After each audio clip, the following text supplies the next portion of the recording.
जय हिंद। स्वागत करता हूँ आप सभी के हमारे अपने यूट्यूब चैनल सोल्जर्स आर्मी तैयारी पर। तो शाम के 7 बज चुके हैं और आ चुका हूँ मैं आपके बीच आज की इंडियन आर्मी के प्रीवियस ईयर क्वेश्चन पेपर की क्लास को लेकर। आज जो हम लोग देखिए सोल्जर जीडी का बीईजी सेंटर खिड़की का पेपर करने वाले हैं। ये जो है अपना देखो ड्यूरेशन 60 मिनट, जो बेसिक डिटेल्स होती हैं वही दी गई हैं। मैक्सिमम मार्क्स 100, पासिंग मार्क्स 35, ये बेसिक जानकारी होती है, आप सब जानते हैं। तो चलिए आज के पेपर को शुरू कर लेंगे, आज की क्लास को जो शुरू कर लेंगे। सभी कोई क्लास के एंड तक जरूर बने रहेगा। उससे पहले सबको जल्दी से क्लास को शेयर कर दीजिए अपने और भी फ्रेंड्स के साथ। और जो भी हमारे इस क्लास को अटेंड कर रहे हो वो जल्दी से लाइक बटन को प्रेस करिए। और जो भी हमारे इस यूट्यूब चैनल पर नए होंगे वो चैनल को सब्सक्राइब करके बेल आइकन को ऑल पे जरूर सेट कर लीजिएगा। तो चलिए आज की क्लास को शुरू करते हैं। आज जो हमारा देखो सेक्शन ए होगा। सेक्शन ए से शुरुआत करेंगे, जिसमें कि आपके देखो जनरल नॉलेज के प्रश्न होंगे। क्वेश्चन नंबर 1 से लेकर 15 तक सामान्य ज्ञान के प्रश्न होंगे। प्रश्न क्रमांक 1 से 15 तक क्या दिया हुआ है देखो कि Thar desert is located in which country. Thar रेगिस्तान किस देश में स्थित है? इजिप्ट में है, नेपाल में है, मंगोलिया में है या भारत में है? जो आपका थार रेगिस्तान है वो निम्न में से किस देश में स्थित है, ये जो है आप सबको यहाँ पे बताना है। तो देखिए जो थार रेगिस्तान है कहाँ पे है, तो लगभग सब कुछ जान रहा है। राइट आंसर क्या होगा? तो option number D Bharat. Thar रेगिस्तान कहाँ पर है? तो ये स्थित है भारत में। चलिए अगले क्वेश्चन को देखेंगे, जो कि देखिए यहाँ पे आपका दिया हुआ है कि द ऑथर ऑफ आनंद मठ वॉज। आनंद मठ के लेखक कौन थे? व्योमेश बंकिम चंद्र चटर्जी, शरद चंद्र चटर्जी, एस सी बोस या फिर रविंद्रनाथ चटर्जी। निम्न में से कौन जो है देखो आपके आनंद मठ के लेखक थे? तो देखिए आनंद मठ के लेखक के रूप में जाना जाता है बंकिम चंद्र चटर्जी जी को। राइट आंसर क्या हो जाएगा? तो ऑप्शन नंबर ए बंकिम चंद्र चटर्जी। ठीक है, चलिए अगले क्वेश्चन को देखेंगे, जो कि देखिए यहाँ पे आपका दिया हुआ है। नेक्स्ट क्वेश्चन है कि who was the second president of India. Bharat के दूसरे राष्ट्रपति कौन थे? Doctor Radhakrishnan, doctor Zakir Hussain, doctor VV Giri या फिर देखो डॉक्टर राजेंद्र प्रसाद। निम्न में से कौन जो है देखो भारत के दूसरे राष्ट्रपति थे, ये जो है आप सबको यहाँ पे बतानी है। तो भारत के दूसरे राष्ट्रपति कौन थे? तो वो हैं देखो आपके यहाँ पे doctor Sarvepalli Radhakrishnan. Right answer क्या हो जाएगा? तो ऑप्शन नंबर ए डॉक्टर राधाकृष्णन। चलिए अगले क्वेश्चन को देखेंगे, जो कि देखिए यहाँ पे आपका दिया हुआ है। क्वेश्चन नंबर 4 है India got freedom in the year. Bharat सन में स्वतंत्र हुआ 1946 में, 1945 में, 1950 में या 1947 में? भारत जो है कब आज़ाद हुआ था, ये जो है आप सबको यहाँ पर बताना है। तो देखिए जो भारत है कब आज़ाद हुआ था, तो भारत आज़ाद हुआ था 1947 में। राइट आंसर क्या हो जाएगा? तो ऑप्शन नंबर डी 1947, 1947। चलिए अगले क्वेश्चन को करेंगे, जो कि देखिए यहाँ पे आपका दिया हुआ है। नेक्स्ट क्वेश्चन है कि is the capital of Jharkhand. Jharkhand राज्य की राजधानी है लखनऊ, रांची, इलाहाबाद या जमशेदपुर। निम्न में से जो झारखंड राज्य की राजधानी है वो क्या है, ये जो है आप सबको यहाँ पर बताना है। तो देखिए झारखंड राज्य की राजधानी क्या है, तो झारखंड राज्य की राजधानी के रूप में जाना जाता है रांची को। राइट आंसर क्या हो जाएगा? तो ऑप्शन नंबर बी रांची। ठीक है, झारखंड राज्य की राजधानी क्या है, तो झारखंड राज्य की जो राजधानी है वो रांची है। चलिए अगले क्वेश्चन को देखेंगे, जो कि देखिए यहाँ पर आपका दिया हुआ है। क्वेश्चन नंबर 6 है कि Dhyanchand is associated with which sport. Dhyanchand का संबंध कौन से खेल से है? बेसबॉल से है, हॉकी से है, क्रिकेट से है या टेबल टेनिस से है? जो ध्यानचंद है वो निम्न में से किस खेल से संबंधित है, ये जो है आप सबको यहाँ पर बताना है। तो चलिए सबको आंसर करिएगा कि ध्यानचंद का जो है संबंध किस खेल से है। तो देखिए तो जो ध्यानचंद है उनका जो संबंध है किस खेल से है, तो ध्यानचंद का जो संबंध है वो देखो आपका है, चलिए जल्दी से आंसर करिएगा, हॉकी से है। ठीक है, राइट आंसर क्या हो जाएगा? तो option number B hockey. Dhyanchand का संबंध किससे है? तो हॉकी खेल से है। चलिए अगले क्वेश्चन को देखेंगे, जो कि देखिए यहाँ पर आपका दिया हुआ है। Question number 7 the electron was first identified by. Electron की खोज सबसे पहले ने की? जेम्स चाडविक ने, जे कैपलर ने, जे थॉमसन ने या फिर डी रदरफोर्ड ने? निम्न में से किसके द्वारा जो है देखिए आपका सबसे पहले इलेक्ट्रॉन की खोज की गई थी, ये जो है आप सबको यहाँ पर बताना है। तो लगभग आप सबको पता होगा राइट आंसर क्या है, बहुत बार आप सबने पढ़ा है। तो देखिए इलेक्ट्रॉन की जो खोज है किसने की थी, तो जे थॉमसन के द्वारा जो है देखो आपका इलेक्ट्रॉन का खोज सबसे पहले किया गया था। राइट आंसर क्या होगा? तो option number C J Thomson. चलिए अगले क्वेश्चन को देखेंगे, जो कि देखिए यहाँ पर आपका दिया हुआ है कि the first battle of Panipat was between. Panipat का प्रथम युद्ध किसके बीच हुआ? बाबर और इब्राहिम लोदी, अकबर और हेमू, महाराणा प्रताप और बाबर या फिर शेर शाह सूरी और अकबर? निम्न में से किसके किसके बीच जो है देखो आपका पानीपत का प्रथम युद्ध हुआ था, ये जो है आप सबको यहाँ पर बताना है।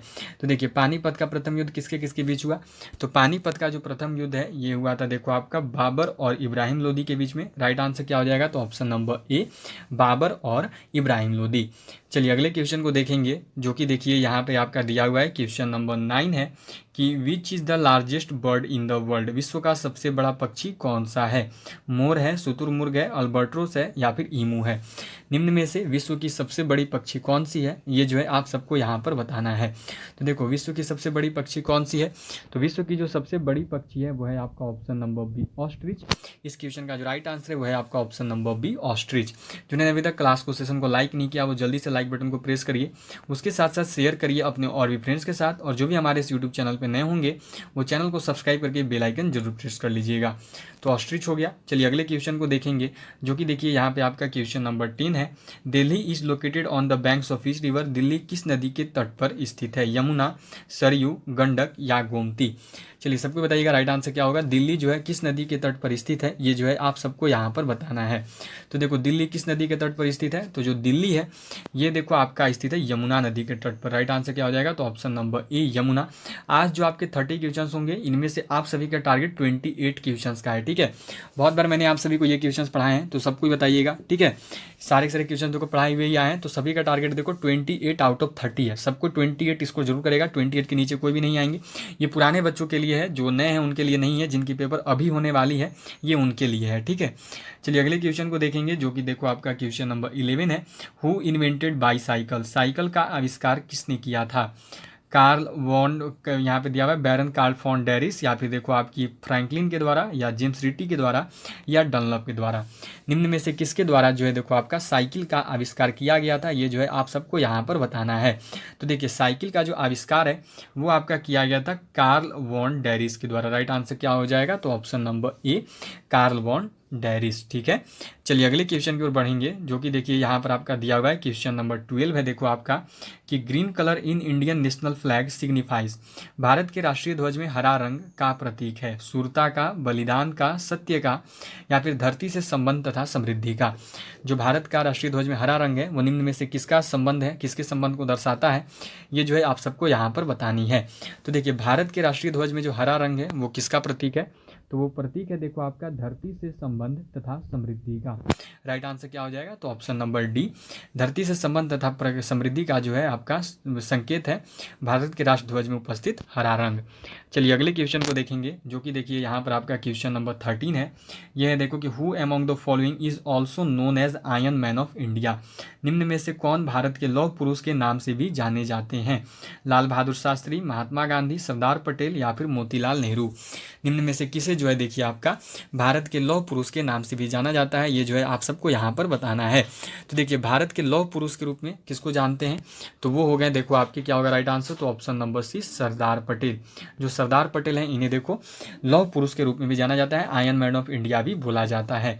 चलिए अगले क्वेश्चन को देखेंगे, जो कि देखिए यहाँ पे आपका दिया हुआ है क्वेश्चन नंबर 14 है कि which of the following is considered the oldest among the Vedas, निम्न में से कौन सा वेद सबसे प्राचीन है, सामवेद, यजुर्वेद, अथर्ववेद, या फिर ऋग्वेद।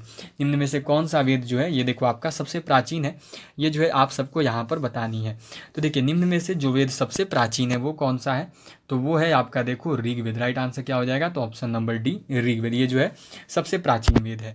और सबसे नया वेद में याद रखिएगा अथर्ववेद है, ठीक है। सबसे नया या सबसे बाद का वेद बोलता है तो वो सबसे नया या सबसे बाद का वेद कौन सा है, तो आपका ये अथर्ववेद है, ठीक है। चलिए अगले क्वेश्चन को देखेंगे, जो कि देखिए यहाँ पर आपका क्वेश्चन नंबर 15 है कि is the highest mountain peak situated in India, Bharat में स्थित सबसे ऊंची पर्वत चोटी है, सतपुड़ा है, कंचनजंगा है, माउंट एवरेस्ट है, या अनेमुड़ी है। निम्न में से भारत में स्थित सबसे ऊंची पर्वत चोटी कौन सी है, ये जो है आप सबको यहाँ पर बताना है। तो चलिए सबको आंसर करिएगा। तो देखिए भारत में स्थित जो सबसे ऊंची पर्वत चोटी है वो कौन सी है, तो वो है आपकी कंचनजंगा। राइट आंसर क्या होगा, तो ऑप्शन नंबर बी, कंचनजंगा। चलिए तो 15 जीके के क्वेश्चन आपके हो चुके हैं। अब आगे बढ़ते हैं और अब जो हम लोग देखो 15 जीएस के क्वेश्चन कवर अप कर लेंगे। तो चलिए नेक्स्ट क्वेश्चन देखेंगे, जो कि देखो आपके यहाँ पे सेक्शन बी है। इसमें क्या है देखो जनरल साइंस के क्वेश्चन हैं, क्वेश्चन नंबर 16 to 30 तक, सामान्य विज्ञान प्रश्न क्रमांक 16 से 30 तक। क्या दिया देखो, which one of the following disease is caused by virus, निम्नलिखित में से कौन सी बीमारी वायरस के कारण होती है, जुकाम, टाइफाइड, मलेरिया या फिर हैजा। निम्न में से कौन सी बीमारी जो है देखो आपकी वायरस के कारण होती है, ये जो है आप सबको यहाँ पर बताना है। तो देखिए वायरस के कारण जो होने वाली बीमारी है वो कौन सी है, तो वो है कॉमन कोल्ड। राइट आंसर क्या हो गया, तो ऑप्शन नंबर ए जुकाम। ठीक है, चलिए अगले क्वेश्चन की ओर बढ़ते हैं, जो कि देखिए यहाँ पे आपका दिया हुआ है। नेक्स्ट क्वेश्चन है देखो कि antibiotic penicillin is obtained from, रोग प्रतिरोधक पेनिसिलिन कहाँ से प्राप्त की जाती है, खमीर से, शैवाल से, फफूंदी से या फिर जीवाणु से। जो रोग प्रतिरोधक पेनिसिलिन है वो कहाँ से प्राप्त होता है, ये जो है आप सबको यहाँ पर बताना है।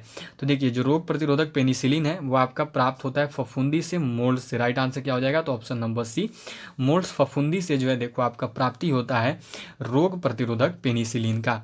चलिए अगले क्वेश्चन को देखेंगे, जो कि यहाँ पर देखो आपका क्वेश्चन नंबर 18 है।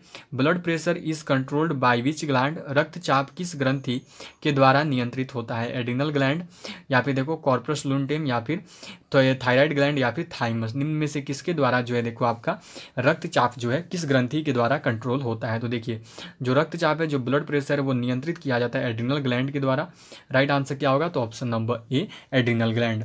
चलिए अगले क्वेश्चन को देखेंगे, जो कि देखिए यहाँ पे आपका दिया हुआ है, ये है देखो लाइटेस्ट गैस इज सबसे हल्का गैस है, HCO2, N या फिर O, मतलब कि हाइड्रोजन, कार्बन डाइऑक्साइड, नाइट्रोजन या फिर ऑक्सीजन। कौन सा जो है यहाँ पे देखो आपका सबसे हल्का गैस है, ये जो है आप सबको यहाँ पर बताना है। तो देखिए जो सबसे हल्का गैस है वो आपका होता है हाइड्रोजन, H। राइट आंसर क्या हो जाएगा, तो ऑप्शन नंबर ए H। हाइड्रोजन जो हाइड्रोजन है ये देखो आपका सबसे हल्का गैस है। चलिए अगले क्वेश्चन को देखेंगे, जो कि देखिए यहाँ पे आपका क्वेश्चन नंबर 20 है। Which of the following is used in thermometer, thermometer में कौन सा पदार्थ प्रयोग किया जाता है, पारा, तांबा, सोना या चांदी। निम्न में से थर्मामीटर में जो है कौन सा पदार्थ प्रयोग किया जाता है, ये जो है आप सबको यहाँ पे बतानी है। तो देखिए थर्मामीटर में प्रयोग किए जाने वाला जो पदार्थ है वो कौन सा है, तो वो है आपका पारा। राइट आंसर क्या हो जाएगा, तो ऑप्शन नंबर ए पारा। जो पारा है इसका प्रयोग देखो आपका थर्मामीटर में किया जाता है। जिन्होंने अभी तक क्लास को सेशन को लाइक नहीं किया है वो जल्दी से लाइक बटन प्रेस करिए, उसके साथ साथ शेयर करिए अपने और भी फ्रेंड्स के साथ, और जो भी हमारे इस यूट्यूब चैनल पर नए होंगे वो चैनल को सब्सक्राइब जरूर कर लीजिएगा। चलिए तो आगे बढ़ेंगे क्वेश्चन नंबर 21, 21 नंबर सवाल पे। ये है देखो आपका कि H2O2 इस केमिकल फॉर्मूला फॉर, H2O2 का सूत्र है, किसका सूत्र है, हाइड्रोजन हाइड्राइड का, हाइड्रोजन पेरोक्साइड का, हाइड्रोजन ऑक्साइड का या फिर पानी का। सबको पढ़ाया हुआ है और बहुत बार पढ़ाया है। ठीक है, अभी जो आपका रासायनिक सूत्र वाला क्लास लिया था उसी में सबको क्लियर किया था। चलिए सबको बताइएगा कि H2O2 जो है निम्न में से किसका रासायनिक सूत्र है। तो जो H2O2 है ये देखो सूत्र है हाइड्रोजन पेरोक्साइड का। राइट आंसर क्या हो गया, तो option number B hydrogen peroxide. ठीक है, चलिए बढ़ते हैं अगले क्वेश्चन की ओर, जो कि देखिए यहाँ पे आपका दिया हुआ है। यह है देखो कि atoms of the same element having different mass number are called, एक ही तत्व के परमाणु जिनका पिंड उनका अलग अलग होता है क्या कहते हैं, न्यूक्लियॉन कहते हैं, न्यूट्रॉन कहते हैं, समस्थानिक कहते हैं या तत्वांतरण कहते हैं। तो देखिए atoms of the same element having different mass number are called, तो उनको देखो समस्थानिक बोला जाता है। राइट आंसर क्या हो जाएगा, तो ऑप्शन नंबर सी आइसोटॉप्स समस्थानिक। ठीक है, चलिए अगले क्वेश्चन को देखेंगे, जो कि देखो यहाँ पे आपका क्वेश्चन नंबर 23 है। Which of the following is most suitable for electric wiring, बिजली की वायरिंग के लिए निम्नलिखित में से कौन सा सबसे उपयोगी है, एल्यूमिनियम, लोहा, तांबा या कांसा। निम्न में से बिजली की वायरिंग के लिए जो सबसे उपयोगी है वो कौन सा है। तो देखिए बिजली की वायरिंग के लिए जो सबसे उपयोगी है वो है आपका तांबा धातु। राइट आंसर क्या हो जाएगा, तो ऑप्शन नंबर सी तांबा। ठीक है, चलिए अगले क्वेश्चन को देखेंगे, जो कि देखिए यहाँ पे आपका दिया हुआ है क्वेश्चन नंबर 24 है आपका। देखो ये क्वेश्चन नंबर 24 दी हुई है, is essential in soil for plant growth, मिट्टी में पौधे उगाने के लिए का होना जरूरी है, ऑक्सीजन का, नाइट्रोजन का, कार्बन डाइऑक्साइड का या हाइड्रोजन का। निम्न में से मिट्टी में पौधे उगाने के लिए किसका होना जरूरी है, ये जो है आप सबको यहाँ पर बताना है। तो देखिए मिट्टी में पौधे उगाने के लिए जिसका होना जरूरी है वो है देखो आपका नाइट्रोजन। ठीक है, नाइट्रोजन होगा तभी जाकर मिट्टी में पौधे उगते हैं। राइट आंसर क्या हो जाएगा, तो ऑप्शन नंबर बी नाइट्रोजन। चलिए अगले क्वेश्चन को कर लेते हैं, जो कि दिया हुआ है देखो आपका question number 25। Saliva helps in digestion of, लार के पाचन में मदद करती है, प्रोटीन के पाचन में, तेल के पाचन में, फाइबर के पाचन में या फिर चर्बी के पाचन में। तो देखिए जो आपकी सलाइवा है, जो लार है, वो तो ऐसे स्टार्च के पाचन में सहायक होती है, पर जब आपका स्टार्च ना दिया रहे तो आपको किसी और के साथ चलना होगा, और वो देखो आपका यहाँ पे होता है फैट्स, चर्बी। ठीक है, जो लार है वो आपका फैट्स के पाचन में सहायक हो जाता है। चलिए अगले क्वेश्चन को देखेंगे, जो कि देखो यहाँ पे आपका दिया हुआ है कि snakes belong to which animal class, सांप किस प्राणी वर्ग में आते हैं। कशेरुकी में आते हैं, या सरीसृप में आते हैं, या स्तनपायी में आते हैं, या फिर उभयचर में आते हैं। जो सांप हैं ये देखो आपके किस प्राणी वर्ग में आते हैं, ये जो है आप सबको यहाँ पर बताना है। तो देखिए जो सांप होते हैं ना, ये आपके किस प्राणी वर्ग में आते हैं, तो जो सांप हैं वो देखो सरीसृप रिप्टाइल्स के प्राणी वर्ग में आते हैं। राइट आंसर क्या हो जाएगा, तो ऑप्शन नंबर बी सरीसृप। ठीक है, चलिए अगले क्वेश्चन को देखेंगे, जो कि देखिए यहाँ पे आपका क्वेश्चन नंबर 27 है। Which of the largest bone in the human body, मनुष्य के शरीर की सबसे बड़ी हड्डी कौन सी है? ह्यूमरस है, रेडियस है, टीबिया है, या फीमर है? निम्न में से कौन सी जो है देखो आपकी मनुष्य के शरीर की सबसे बड़ी हड्डी है? तो देखिए मनुष्य की शरीर की जो सबसे बड़ी हड्डी है वो है आपकी फीमर। राइट आंसर क्या हो जाएगा, तो ऑप्शन नंबर डी फीमर। जो फीमर है ये देखो आपकी मनुष्य के शरीर की सबसे बड़ी हड्डी है। चलिए अगले क्वेश्चन को देखेंगे, जो कि देखिए यहाँ पे आपका दिया हुआ है। ये है देखो ब्रोमीन इज अ, ब्रोमीन एक मेटल है, अपधातु है, या देखो अधातु है, या फिर देखो आपका प्लास्टिक है। जो ब्रोमीन है वो निम्न में से क्या है, ये जो है आप सबको यहाँ पे बताना है। तो देखिए जो ब्रोमीन है ना, जो ब्रोमीन है ये एक नॉन मेटल, ये एक अधातु होता है। ठीक है, ब्रोमीन क्या है, तो जो ब्रोमीन है ये एक आपका नॉन मेटल, ये एक अधातु होता है।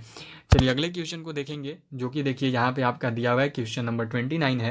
अ होमोजोनियस मिक्सचर ऑफ 2 और मोर मेटल्स इज कॉल्ड, 2 या 2 से अधिक धातुओं के समांगिक मिश्रण को क्या कहते हैं? ये जो है आप सबको यहाँ पर बताना है। पॉलीमर कहते हैं, मिश्र धातु कहते हैं, यौगिक कहते हैं, या फाइबर कहते हैं? तो देखिए 2 या 2 से अधिक धातुओं के समांगिक मिश्रण को जो है मिश्र धातु के नाम से जाना जाता है। राइट आंसर क्या हो जाएगा, तो ऑप्शन नंबर बी मिश्र धातु। ठीक है, चलिए अगले क्वेश्चन को देखेंगे, जो कि देखो यहाँ पे आपका क्वेश्चन नंबर 30 है। ये है देखो कि intensity of earthquake is measured on, भूकंप की तीव्रता पर मापी जाती है। छेदक स्केल पे, वजनी स्केल पे, रिएक्टर स्केल पे, या फिर मार्कोली, या फिर देखो मेरकाली स्केल पे। देखिए इंडियन आर्मी का जो क्वेश्चन होता है ना वो काफ़ी हद तक रिपीटेड ही रहता है, खास करके जीके जीएस। किसी एआरओ में किसी के पेपर मैच कर जाएंगे, कभी पहले वाला पेपर से ही आ जाता है, तो ये हमेशा देखने को मिला है। इसीलिए आप सब देखिए प्रीवियस से जरूर करके जाइएगा, क्योंकि ज़्यादातर क्वेश्चन जो हैं वो इंडियन आर्मी में रिपीटेड होते हैं प्रीवियस ईयर से। तो देखिए भूकंप की तीव्रता पर मापी जाती है, तो वो मापी जाती है रिएक्टर स्केल पे। राइट आंसर क्या हो जाएगा, तो ऑप्शन नंबर सी। चलिए तो आज के जो है 30 क्वेश्चंस आपको करवा दिए गए हैं, ऑल ऑफ यू। जो हम लोग एवरीडे 30 क्वेश्चंस करते हैं प्रीवियस ईयर पेपर में, वो आपके हो चुके हैं। सबको जरूर बताइएगा कि आज के 30 क्वेश्चन में से आपने कितने क्वेश्चंस को सही किया।